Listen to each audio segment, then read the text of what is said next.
Programme के माने यह हो हाँ बे मलिए झाड़ देता नहीं अरे महाराज मलिए झरब मलिए इनकर मलिए लगल झाड़ देता नहीं जितना इनका पिठिया पर मल सटल बा लगल दरकच के निमन कर देता है ब्यास देखनी बाकी पागल दिमाग के मौगा इनका में दोनों गुण बा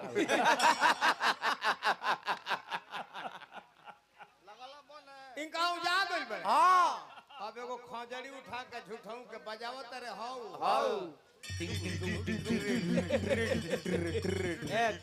कहते हाल में भाई घबराओ मत पढ़ाने में जिनको जमाने लगे हैं वही आज मुझको सिखाने लगे हैं जिनको सिखाया कि चलना संभल संभल कर वो हवा में कबूतर अभी पेड़ पर 4 दाने लगे हैं चारों तरफ से निशाने लगे हैं अरे पढ़ने पढ़ाने का माहौल कहाँ है किताबों में खत आने जाने हम कहूँ जी मैं चाहकर भी उससे नहीं मार पाया उसके रगों में मेरे कुत्ते का खून था मच्छर के तब हम तक कुत्ता कहूँ तब तू कॉलेज उसके दोगले का खून था मने कर मने का है दोगले का औलाद है गरिए नु हमर दे ई फुहर बातर बोले शुरू कर दिया शालीनता में जवाब सवाल होला तो अच्छा लागेला कहत लौंडा धीराज कहत रे ठीक सही कहत रे चुप रहलो भैया हमारा कमेटी के सदस्य बानी माननीय बाबू अवधेश गुप्ता जी सैकड़ों रुपया पुरस्कार देनी हम हमरा के सही कले है हम लौंडा नचावत नहीं तो हम लौंडे धीराज नु कहे उ रंडी नचावत रे तो रंडी धीराज नु जय रंडा धीराज रंडी धीराज तक हम उनकर का नाम गलती नहीं हां एक नंबर सही पॉइंट भेले बड़े हम लौंडा धीराज भनी रंडा धीराज जे हम लौंडा नचावत नहीं आई रंडी नचावत रे ते रंडी धीराज यही से हम इनका रंडी सम्राट कहिला ई जाना राज्य के हां बिहार के अब बिहार के हृदय हम मगध कहे से कि चाणक्य भी मगध के रहल हाँ जी सम्राट राजा अशोक मगध के हाँ चंद्रगुप्त मौर्य मगध के जी सम्राट राजा जरासंध भगवान बुद्ध के ज्ञान प्राप्त भइल मगध में बाकी जे पहले निमन रहे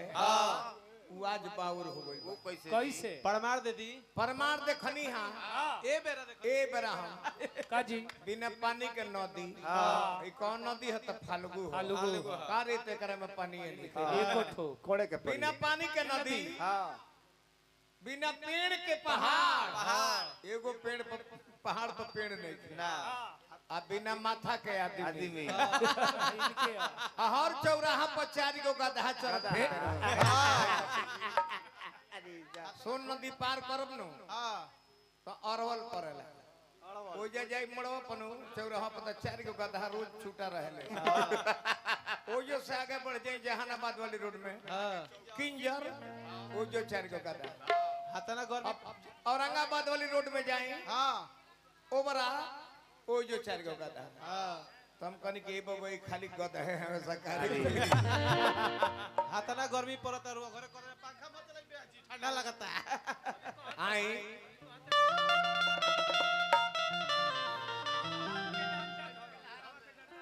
बूढ़ के डंडा धइल जाला हां देखो बूढ़ बानी डंडा ले ले बानी तो वहां के डंडा ले काइल बानी आइलो नु हमार प्रमाण रहे जे बूढ़ा बूढ़ा मत कहे बूढ़वा के डंडा धर बूढ़े में डंडा लेके घूमे ले सर हां जी जवान तो डंडा लेके घूमी ना तो तू कहतर कि जवान का पार कर दी बूढ़वा तो डंडा धरबो तो वो जे भी हिला जाई ना उ पछवे खड़ा बड़े बूढ़ उनकरो डंडा धक पार हो सकता बूढ़ावे होसन के मरोड़ के गिरा दिया सर हमारा आगे एगो बनावे नोच दी है नोच 40,000 पेंशन मिलेला एको पेंशन घर ना जाए हाँ। खाली समाज में खर्चा कर देले मैं हिजड़न के चूची में डालत रहे बोलबो बोलबो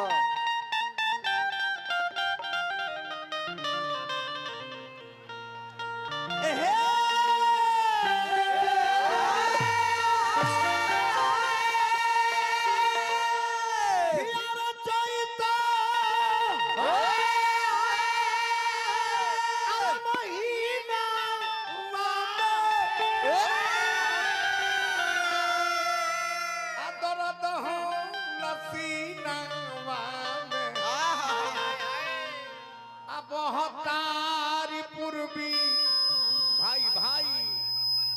होई जाला आरे तो भाई बहुतारी पूर्वी बयार रे चैता आमो ठिकुराई रे गइलो अमहुआ कोचियाई रे बाड़ी आटपटा पचुएला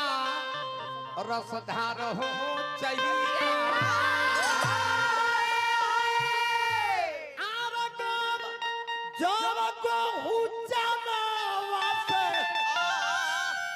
भरल खरिहाना अनाज के उत्पत्ति देखे कहे यही करैल में होला तो यहाँ मोड़ से जब दक्षिण में चलब कोटवा नारायणपुर वाली रोड में देखब जो ठेहन भर मसूरी चाना खेसारी लागल हाँ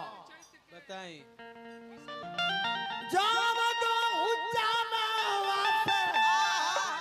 अब भरल खरिहाना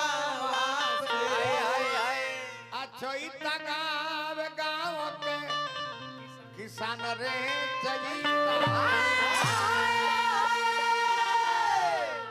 परदेसी बालम ना ना बबुआ खो खो खो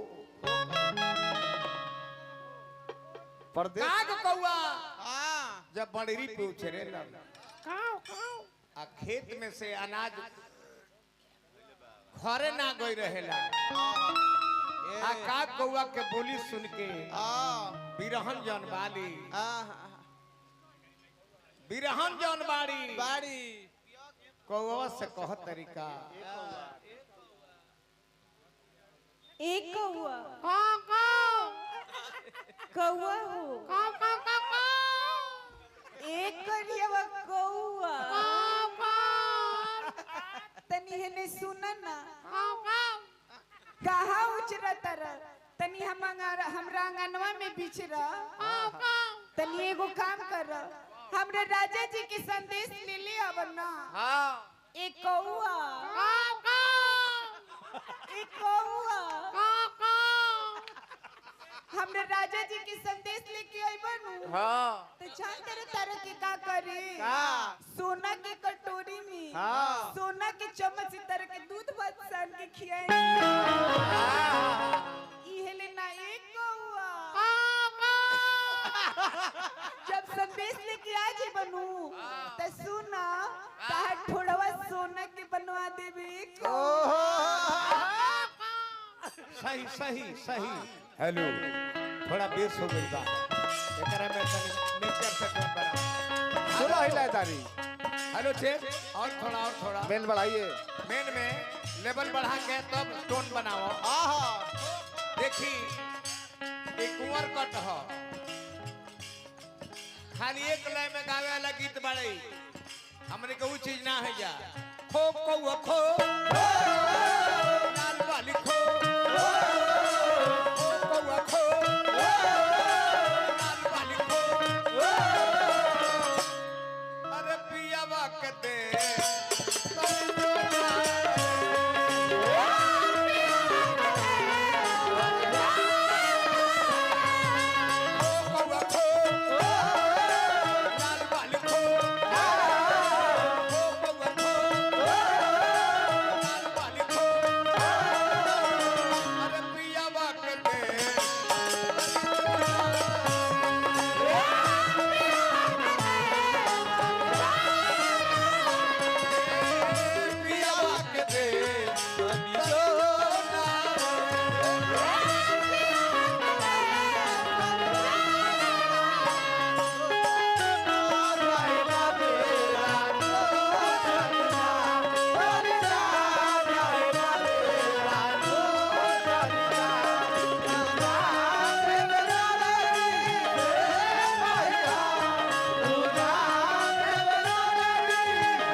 नारी ओहो हाय हाय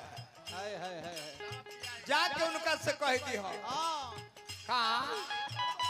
आइए बड़ा बुआ तो कि आई है बलमुआ तो तू धामा पियाई हां हां सोनावा के चोचर कौआ तोर बनवाई हे बड़ा माता दूधा पियाई सोनावा के चोचर कौआ तोरे बनाए राउर नाम अजय बाबू फिर हमरा कन्हैया भाई 200 रुपया दे गई हमरा के हार्दिक अभिनंदन शुभकामना आई है बलमुआ तो तू धामा पियाई सोनावा के चोचर कौआ तोर बनवाई हे बड़ा माता दूधा पियाई सोनावा के चोचर कौआ तोरे बनाए हो कौआ खो लाल बाली खो हो कौआ खो लाल बाली खो पियावा के दे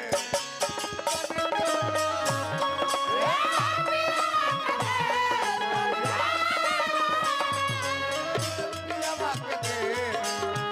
जो नाम भैया बिशनपुरा के प्रधान जी अरविंद बाबू के माध्यम से पुरस्कार आई हार्दिक हार्दिक अभिनंदन शुभकामना बा नारायण जी के कृपा बन रहा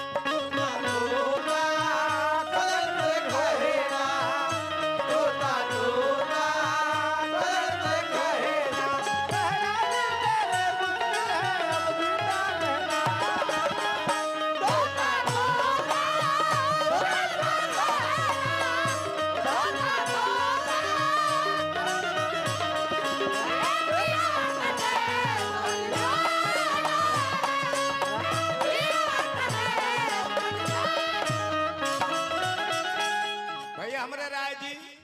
गोरौर निवासी कीर्तन गाय बहुत बहुत रुपया पुरस्कार देनी राय परिवार के हार्दिक अभिनंदन बार बार नमस्कार बार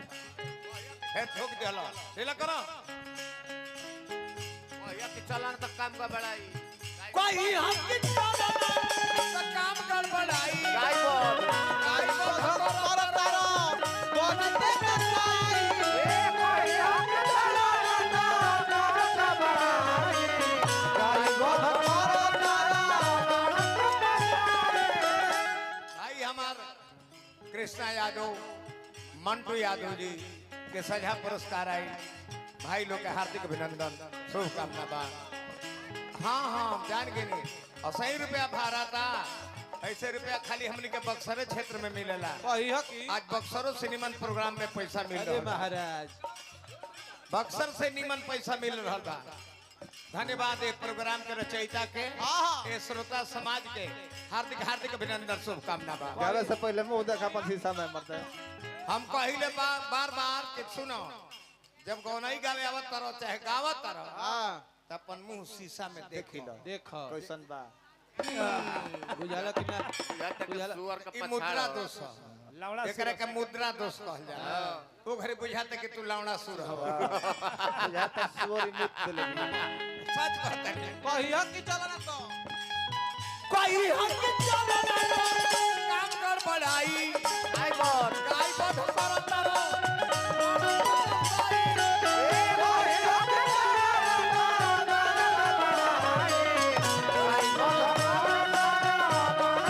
ओ कौआ खो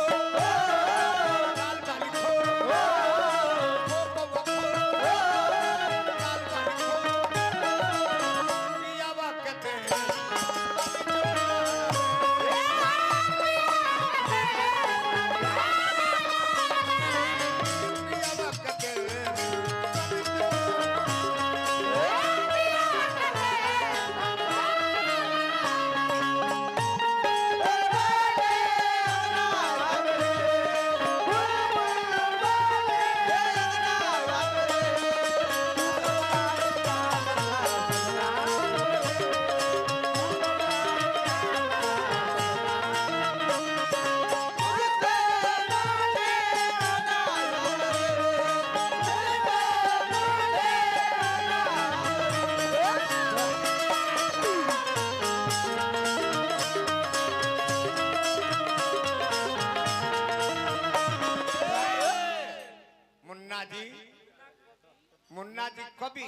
और मुकेश प्रधान जी गांव चौरा कथरिया दौलतपुर पिपरा लक्ष्मणपुर। अच्छा ये भाई तो मुन्ना जी के नाम पर ही नाम देले बड़ा गायक हो का। रेशमा अच्छा ला झाटिया अपन में देखा भाई हमार मुन्ना बड़ी प्यारा दोस्त हवन। उन्हीं के गीत दो चार गो गा के हम हिटेड कहनी। आज ये मुन्ना के कवि के सारी लोग उनकर गीत गा रहल बा। सारा लोग हई है बड़े मुन्ने के गीत है सब कुछ A to Z का हम के कहानी कि मगध मरई के भुला गइल बड़ा। अरे हमरा के आवा आरा बोलिया में भोजपुरी के कवि बालो। हाँ। तो मुन्ना के संग धरा दिहनी तो चार गो गाना लेके घूमल फिरता बाकी बिरहवे के तालवा बजावता। साझे ले भोर तक सागर जी टिटवारी से बेंजू वादक बनी। अमाओ सुहा बघावना टिटवारी नरही लक्ष्मणपुर पिपरा दौलतपुर चौरा कथरिया। दीपक व्यास जी शाहपुर से धन्यवाद दीपक जी। नारायण जी हमारा भैया सुधीर राय जी गुण एहन हो गावत कम बड़ो रुपया ज्यादा मिल जाता है।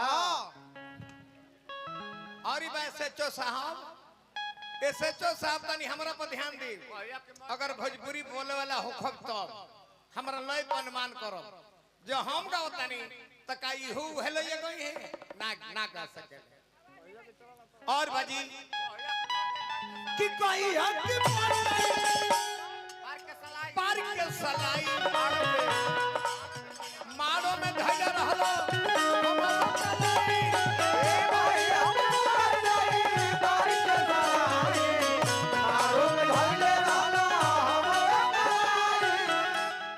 राउर नचनिया अनेको रूप हमरा के देखावतली। हां दौड़ दौड़ आवती है कबो लहंगा उठावतली और कबो लहंगा के लिंग बनावतिया बताई ना तो हम जान गनी है। हम जान जाइले गाय जब गरमाई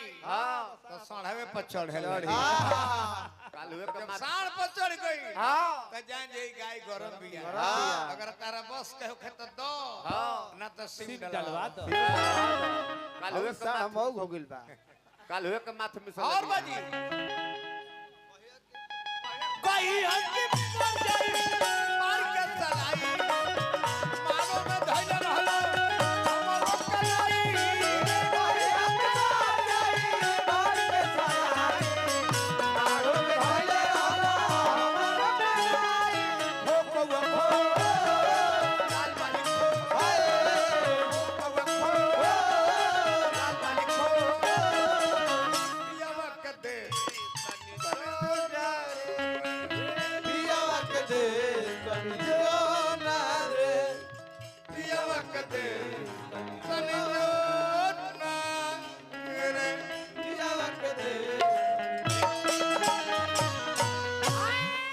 डफली बजावले बनी रहुआ। अब कला से मार करे के बाद मारे के परी